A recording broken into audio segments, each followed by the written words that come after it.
There's so much happening. It doesn't matter. It doesn't matter what day of the week it is, everybody. Stuff always goes down. That's what we're here on Cruise Control. Monday, Wednesday, Friday. It doesn't matter what day it is. If it's a Monday, Wednesday, Friday, Saturday, Sunday, hump day, any kind of day of the week, there's always something going down, and that is a lot of breaking news.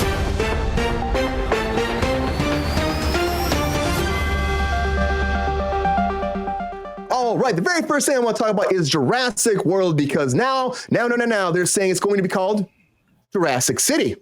That's the rumor out there, Jurassic City. So are we getting those velociraptors with machine guns? I'm just asking.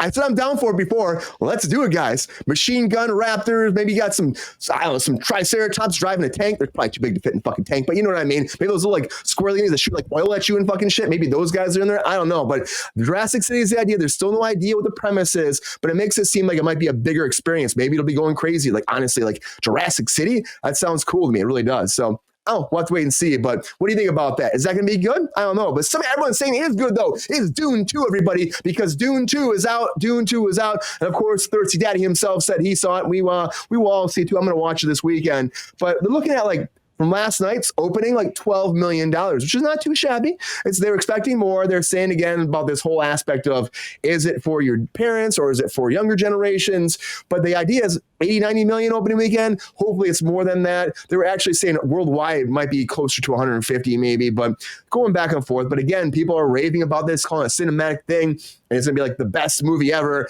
And I like Dune 1. I'm excited to see Dune 2. I was going to go see it yesterday, just didn't have time. I know. Can't wait to see what GR has to say about this in his hot takes, because I hear great things about it. But, Dune 2 is a cinematic thing.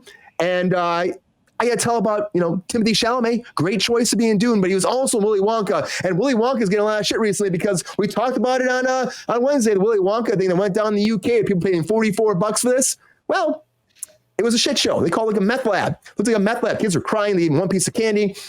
People were asking for refunds. It was the biggest shit show ever. And the Simpsons apparently predicted it. Because the Simpsons predict everything, apparently. We know that the Simpsons have been on for so many seasons. They've done everything. So there was in this episode where they did Homerland, and it was Bart's inner child was named the episode. And in this, Homer opens his theme park, and it looks very much like what we had for Willy Wonka. So everyone online is saying, Simpsons did it again. Simpsons did it again. They figured it out way in the past, back in the 90s. They did an episode that predicted Willy Wonka shitstorm happening with all the meth lab and pieces of candy and the very fucked up Willy Wonka Oompa Loompas. There was actually an Oompa Loompa in this episode too, was smoking a cigarette, very sad too. So that's why people are putting this connection. Yeah, meth lab. That's what they were saying, Queen. They were saying it looked like a meth lab. And I mean, you saw pictures online, it did look pretty desolate and did not seem like the most magical chocolate factory in the world, unfortunately. But The Simpsons did it. Great cartoon, great animation. I love it so much.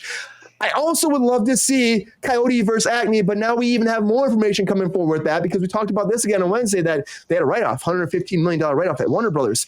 And at that write-off, they're saying maybe 70 million of it was Coyote versus Acme. Well, now Will Forte, good old Tandy himself, if you watch The Last Man on Earth, he came forward, he was starring in this, and he said that he actually saw the movie, and he goes, damn, it was incredible. It was incredible. But he said, I don't know what, a lot of people haven't got a chance to see this. The crew hasn't seen it. A lot of people haven't. They did some test screenings. He thought it had to be hot garbage going into it, because if they're going to talk about taking a tax write-off, it has to be bad. But he said it really landed. There was heart, there was soul, and he really enjoyed the movie. He said it was very unfortunate because this stuff does happen. It does in Hollywood, where they just don't give it a chance. And now they take a tax write-off and done. He says that as of right now, it's dead in water, man. So I think that honestly, that was part of that write-off. If it wasn't, I'd be completely shocked, because they did not like the price tag that Netflix was giving them for it. They did not like the offers coming in. I think Universal gave one too. So Warner Brothers, the axe of Zaslav, is saying, guys, get rid of that shit. Give me my money. Give me my money. Pin me and pay me, But also over at Max, we also had, a lot of different shows. And now a show coming for everybody that we know and love for a long time is Ray Donovan is getting a spinoff. And Ray Donovan is called The Donovans, getting called The Donovans. And for me, this is kind of interesting. It's 10 episodes, going to be out there on Max. And of course, the drama. Of course, it's going to delve into the realm of Ray Donovan, except now it's going to be directed by Guy Ritchie, which I freaking love him. Like, I think that's really fucking cool. It's a good choice for this too. I mean, can't remember him actually doing a TV show in a long time. So, I mean, Guy Ritchie, it's always movies. So this might be very cinematic, might be very interesting. It follows the Donovans, two generations of gangsters, the businesses they run, the complex relationships they weave, and the men they call themselves to fix the problems. So Interesting. Might be good. Hopefully it's good, but hopefully it's a win for them. It really is. I hope it's a win because a big win for the people's champion himself, The Rock, was getting his rights to his name, and now it's officially done. He is Dwayne The Rock Johnson, and nobody else can be called The Rock now because the U.S. government has decreed that there's only one person that may be called the Great One himself, The Rock, and that's Dwayne Johnson. And also under this copyright law, and guys, this is insane if you ask me because it's kind of hilarious, but it's insane. Here's the terms that The Rock can use. Jabroni, candy ass. If you smell what The Rock is cooking, Lucky Maya Villa, Rudy, the Samoan sensation, the Great One, Team Corporate, the People's Elbow, the Blue Chipper, Blue Hell, Rock Pocket, Project Rock Nation, the Brahma Bull, the People's Champion, Know Your Role and Shut Your Mouth, Team Bring It, The Rock Just Bring It, Rock Bottom, finally The Rock has come back. It doesn't matter what you say, the millions and millions, and the most electrifying man in sports entertainment. These are his terms now, according to the U.S. government. So The Rock, big win for him. Of course, the whole TKO thing happened. He formed an allegiance with them, and because of that, that was why he got this opportunity to get his rights to be his own, because WWE never allowed it to happen. When you sign up there, especially your young Vince McMahon's like, you don't have the grapefruits to have your own name, and I get to keep it. So not anymore for the Great One himself. He's got his rights back.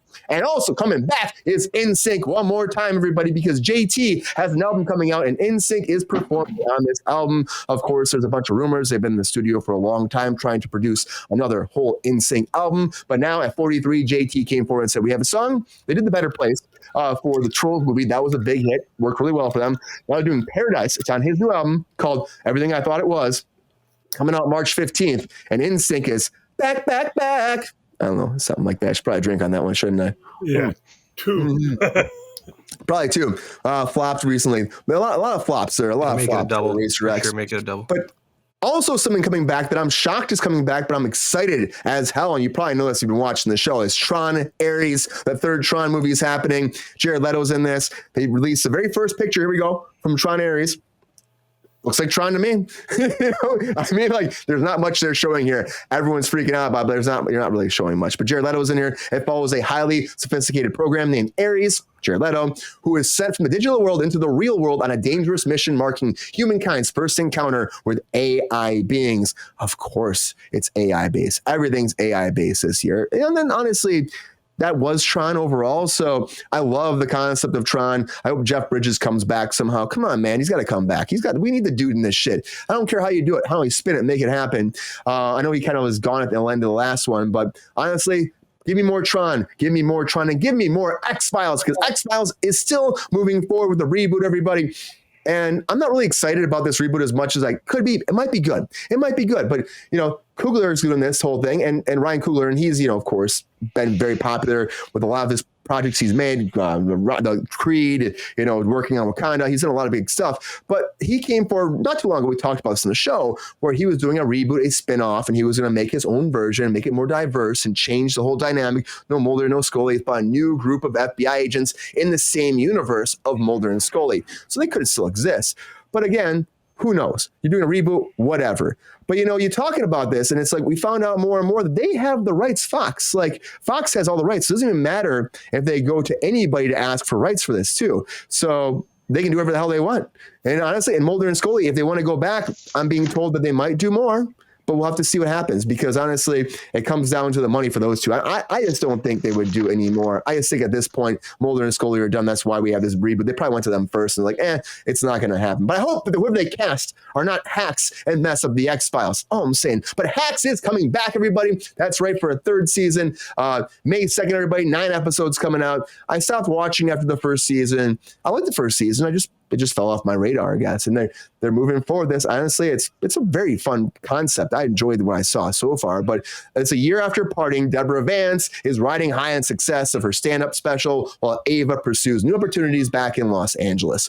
It's coming out May 30th. So if you're a fan of Hacks, you're getting more. Hack it up. Hack up with the best of them and enjoy it so much, because I hope it's good for the fans. I also hope another big concept thing is good is Fallout, because I never really played the games, never really got into them, but this trailer looks great. The concept is amazing to me. You got Joe, I call him Jonah because that's what he goes by, but Jonathan Nolan and Lisa Joy, amazing couple, amazing team from Westworld. I worked in Westworld for 2 seasons, so I knew him very, very well. Like, Jonah's awesome. He just directs really well, and his wife is even better. But they did this whole project. I'm very excited to see what they do. This sci-fi Amazon project. He said he's super excited. 200 years after the apocalypse, the gentle Denzians of luxury fallout shelters are forced to return to the irradiated hellscape that ancestors left behind. So I hope it's good. I really hope it's good. But it's coming out April 12th, 2024. And the big thing coming out of this is it is a continuation of the games. So it will be like a season 5, he's saying. So, or like a 5th game, but like a first season. So it will continue after all the games. So if you love the games, this will continue right in there, the whole storyline. He's very excited to see where they go with this. And there's a lot of fallout about Michael Jackson these days too, everybody. After all that's happened with him, is his trial history, the sexual assault allegations. Of course, we have the movie coming out right now. But because the movie's coming out, now if you saw a documentary, I think it came out like I think it was like 2 years ago at this point now. But there are 2 people that came forward that said Michael Jackson molested them back in it was 2019. So it was a couple of years ago. And they're actually trying to get their trial. They put together. They're in Beverly Hills, California. They got them combined as one case, and they're trying to make it happen before the movie comes out, because they said that if this movie comes out, people are going to love Michael Jackson again, and it's going to hurt their whole case. And they don't want that. So they want to have this being what people think of Michael Jackson now. They want people like celebrating him. And so they talked to the court, and now it's moving forward. And they're targeting a February 2025 court case. And I think it's supposed to come out in like March of 2025. So in order to get through that, that's what they're trying to do. So MJ himself, he's probably rolling in his grave right now, but they don't want this movie being made. They just really don't. They don't want it to be made. Also George Santos doesn't want his movies being made either, because George Santos is pissed that they're making a movie about his being ejected from the House of Republicans. That's not right. Congress. There you go, everybody. Of Democrats and Republicans. I don't talk about politics. I know that's my problem. I don't talk politics. But it's funny because it's a movie based off his career. And they reached out to him and they were like, hey, we want you to be a part of this. We want to make it accurate. We want to be about the political system of Long Island and someone actually running from that office and going there. And he wrote the guy back and he said, the guy's name was Mike. Mike, do me a favor and fuck off. Fuck off. Do not ever text me again. Because he doesn't want this shit happening. Of course, he's going through a lot, the cameo shit with Jimmy Kimmel, and he's also, fighting a lot of people after being, kicked out of Congress. So, you know what? This movie's happening, man. You can't stop this, all I'm saying. But a lot of breaking news, everybody. A lot of fucking breaking news. Very happy you're all here. It's a very interesting night. A little bit of ups and downs and stuff in the show business. I don't know if there's anybody's super okay. All right. I don't know if anybody's super excited about here. I bet Jordan's super excited about that Michael Jackson movie. Jordan's like, no. Blanket. That's so good. That's ignorant. That's ignorant. Ignorant. Yeah, Queen. I still like his music too. Fucking great. He's awesome. Michael Jackson he was awesome. But anyways, everybody, that's happening. A lot of breaking news.